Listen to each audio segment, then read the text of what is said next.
Halo guys, kembali lagi bersama gue Dilian. Baik lagi ke channel gue.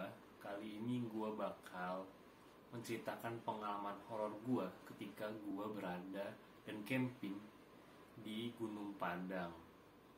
Bukan di Gunung Padang sih, tapi ada satu tempat di mana dekat Gunung Padang, yang tempat ini tadinya tempat camping, tapi semasa COVID ini tempat ini sudah tidak pernah dikunjungi untuk camping lagi. Dengan kata lain, tempat ini sudah terbengkalai. Sebelum gue memulai cerita gue ini, kita berdoa agar Indonesia lepas dari pandemi ini. Dan bagi kalian yang nonton video ini, terima kasih semua. Jangan lupa like, subscribe, dan nyalakan lonceng di channel kalian. Oke, lanjut aja ke cerita gue. Jadi perkiraan itu tanggal 4 November gue itu berencana untuk pergi camping ke suatu tempat. Saat itu ada salah satu teman gue yang namanya Amboy. Dia memberikan masukan kenapa kita nggak camping di daerah Cianjur, yaitu di dekat Gunung Padang. Nah, biasanya emang gue ini suka camping dengan mereka, tapi bukan naik gunung, tapi lebih ke camping-camping ceria lah ya. Nah, saat itu Ambil memberikan masukan untuk camping di salah satu desa di dekat Gunung Padang, dimana tadinya gue berencana untuk camping di Curug Cikondang di dekat Gunung Padang juga. Oke lah, gue pergi survei sama Amboy ke sana sebelum gue berangkat, dan kebetulan alhamdulillahnya pacar dari Amboy ini sedang KKN di dekat Gunung Padang.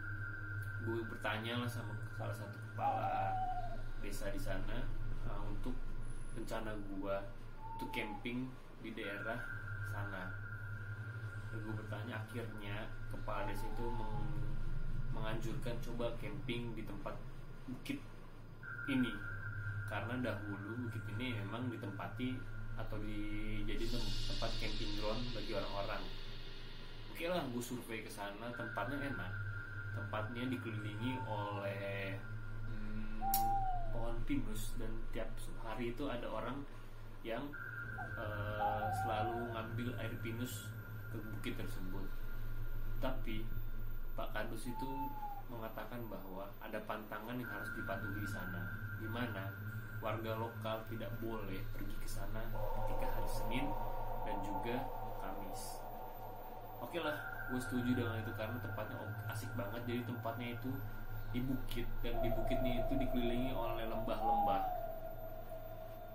Cocok lah buat camping ground gue, dan di sana sepi. Dan ketika kita mau naik sana, kita harus melalui ladang warga. Oke lah, saat itu gue pulang sama Amboy dan mengatakan bahwa gue akan camping di sana bareng teman-teman gue.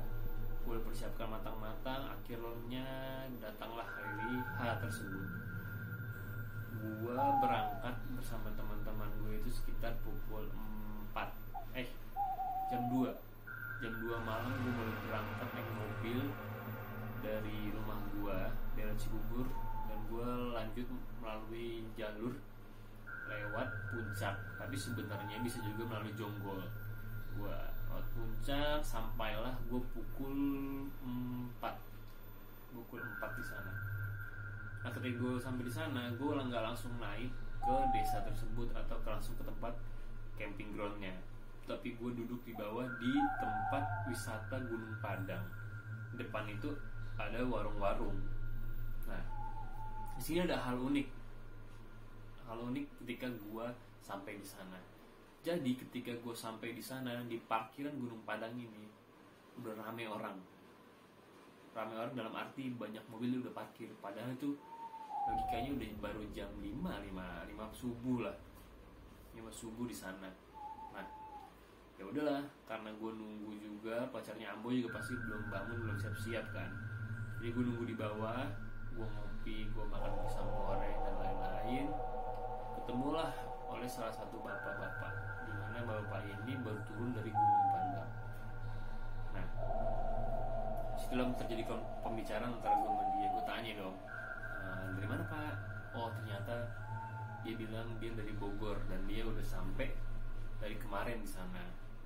Terus bapaknya ini bilang ke gue, ngapain mas? Mau main pak, di sini aja. Oh, kirain mau cari ilmu masnya. Wah, situ gue udah feeling kan, anjir, cari ilmu.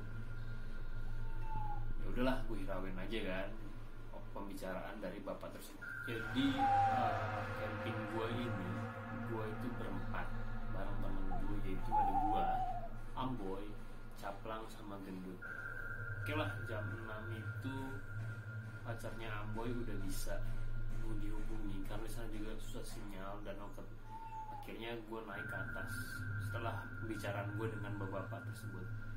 Gue naik, nah setelah gue naik, kebetulan agenda pacarnya Amboy ini lagi KKN itu ingin mengunjungi salah satu curug yang berada di balik lembah, di mana lembah tersebut itu dekat dengan tempat camping gue tersebut. Oke lah, karena gue pikir daripada pagi gue udah mulai camping, mending gue ikut dulu melihat curugnya kayak apa sih. Nah setelah gue ikut, gue melewati lembah, emang jalannya cukup curam.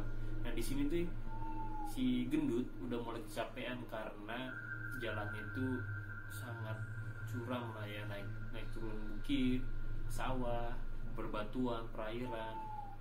Oke lah, sampai gue di sana, gue main air, segala mandi, dan situ situasinya lagi hujan juga. Dan gue akhirnya sekitar jam 2 balik ke rumah Pak kepala dusun itulah ya. Ketika gue balik, udah selesai balik, kondisi Gendut ini udah kecapean. Oke lah, gue suruh istirahat, ya kita makan dulu, sekalian bersih badan. Sampai jam 4:30 akhirnya gue memutuskan untuk ke tempat perkempingan tersebut.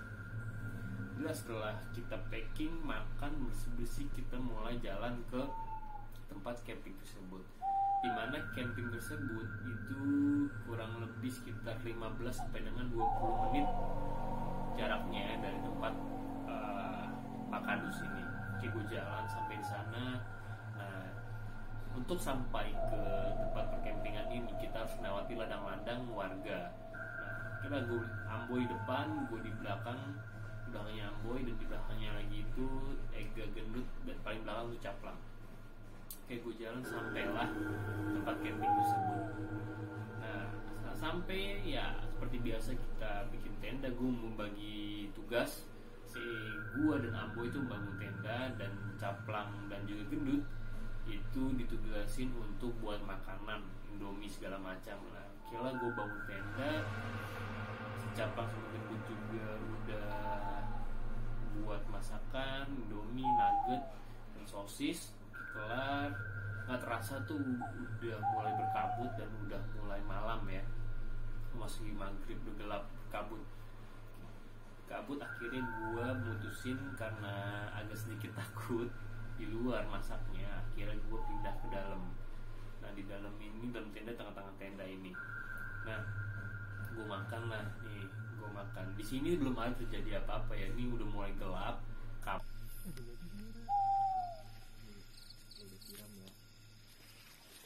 Udah, terima kasih. Siapa lagi nih? Tadi ada ini udah begini.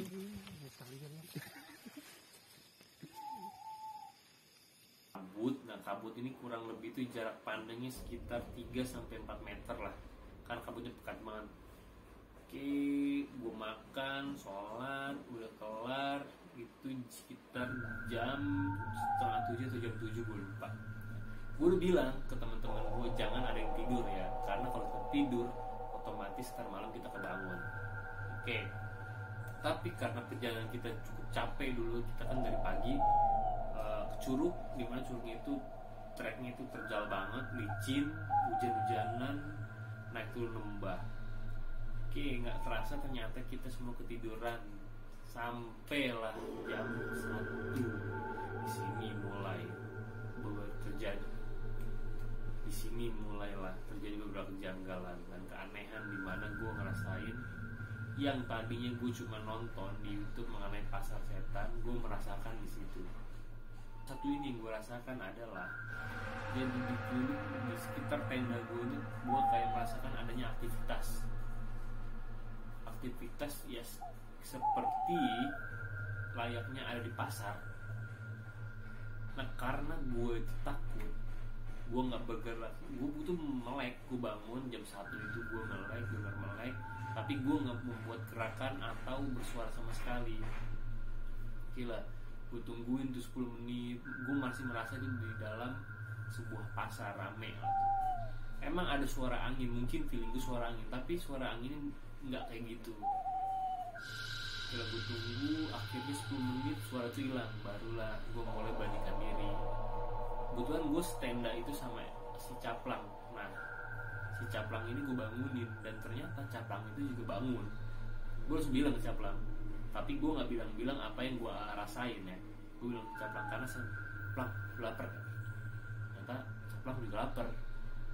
Nah karena si Caplang ini nggak berani ngomong atau manggil Amboy, akhirnya gue panggil lah. Karena tenda gue ini tuh ada berhadap-hadapan. Gue bertenda, tenda gue mengarah ke belakang bukit, dan tenda si Amboy dan Ega Gendut itu di depan gue. Nah gue panggil lah, Boy, sekali, Boy, 2 kali. Ternyata yang kedua ini Amboy nyaut, Woi apa rap? Oke, gue tanya dong, Boy lu lapar gak? Kebetulan Amboy juga lapar, makan yuk. Gue bajakin, makan yuk, ayo, tapi lu duluan yang keluarnya. Oke lah, gue berani diri keluar. Gue buka lah tuh, Bentar lagi. Tuh kan sudah gelap. Kita masak nih, bros. Lihat, ini ke atas ya? Setting ke tenda kan, alhamdulillah nggak terjadi apa-apa. Akhirnya gue keluar, masak lagi, dan si Ega sama si Gendut juga keluar dan makan juga. Gila, itu berlangsung sekitar 20 menit aku masak. Oke udah kelar nih, itu di luar udah gelap banget ya, kabut, dan itu sedikit hujan gerimis gitu. Oke, gue masak udah selesai nih. Akhirnya gue masuk tenda lagi nih. Nah di sini hal kedua yang paling serem. Jadi gue bilang sama Caplang, jangan tidur dong temen gue, karena gue orangnya ketika udah bangun tuh susah lagi untuk tidur. Ternyata si Caplang ini tidur, emang kurang ajar dia nih, gak nemenin gue. Dan ketika gue gak bisa tidur ini dan si Caplang udah tidur sebelah gue, nah hal yang sering gue denger di podcast tentang pendakian horor itu, katanya ada yang mengelilingi berjalan kan, bunyi tapak-tapak tuh di tenda. Itu gue alami, gue merinding kan. Jadi saat itu ketika si Caplang udah tidur, gue tuh masih bangun. Itu gue ngerasain dimana ada yang ngelilingin tenda gue, tapi itu kayaknya cuma di tenda gue doang. Jadi muter dari samping ke samping kan kiri gue, balik lagi dia ke kanan gue. Itu yang gue alamin. Satu, kira gue coba tenang, gue diem, gue nggak ngelakuin apa-apa. Gue cuma bilang Astagfirullahaladzim. Alhamdulillahnya gue bisa tidur di situ. Tapi kebangun lagi gue. Nah saat gue bangun, ternyata si Caplang juga bangun. Dia bangun juga ternyata, kayaknya dia merasakan apa yang gue alami tadi. Oke lah, gue ngomong sama Caplang. Nah sini ada beberapa hal lagi nih yang agak-agak menurut gue ini pengalaman yang gak lupain sama gue ya. Jadi ketika gue tuh pikiran sih sekitar jam 2. Lu bayangin aja ya, di tengah bukit, dan itu gue harus lewatin ladang sampai ke bukit itu. Jam 2 malam ada suara orang naik motor ke atas. Logika di mana? Ada nggak warga yang jam 2 malam naik ke bukit itu untuk berladang? Itu gue bilang sama Caplang, ada yang naik motor. Lu diemin, kata Caplang ya, lu diemin aja, tidur. Oke lah, gue diemin nih. Tuh, gue diemin, suaranya itu masih ada. Suara hilang, sempat hilang. Gue tenang, karena alhamdulillah udah hilang, udah nggak digangguin kan. Ternyata salah. Ketika gue kayak gitu, ternyata suaranya berubah jadi apa? Itu kayak di pesta rakyat gitu, ada suara gamelan, ada suara suling, pokoknya kayak pesta gitu lah.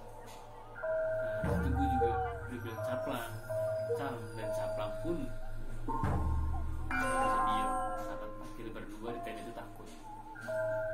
Gila, kelar nih. Alhamdulillah gue bisa tidur nih. Sampai esok paginya gue cerita ke Caplang kan, Plang, lu rasain gak sih apa yang gue alamin? Iya, gue juga ke Caplang, gue juga rasain apa yang gue alamin. Gue cerita lah mengenai ada langkah yang mengingat tenda gue ketika dia tidur. Dan hal yang bikin gue ngeri, lu inget kan tadi gue cerita kalau gue jam 1 pas bangun itu gue manggilin si Amboy. Ya memang itu yang menjawab si Amboy, tapi si Ega ternyata udah bangun juga. Nah di sini si Ega itu ngelihat ada orang jalan dari kiri ke kanan tenda dan sebaliknya, dan itu ngelihat bayangan hitam sampai di depan tenda gue, di mana depan tenda gue ini tempat masak gue. Dan begonya gue, kata Caplang nih ya, gue manggil si Amboy dan ngebuka tenda di mana si Ega tadinya ngelihat bayangan itu berhenti di depan tenda gue. Nah gue setelah gue diceritain gitu, imajinasi gue anjir, kalau tiba-tiba pas gue buka tuh tenda tuh ada penampakan, gue gak ngerti gue gimana lagi tuh. Itu versi tenda gue. Nanti akan berlanjutan di mana versi dari si Ega di tenda gue, dan juga dari Amboy dan si Gendut di tenda depan gue. Tunggu lagi part selanjutnya.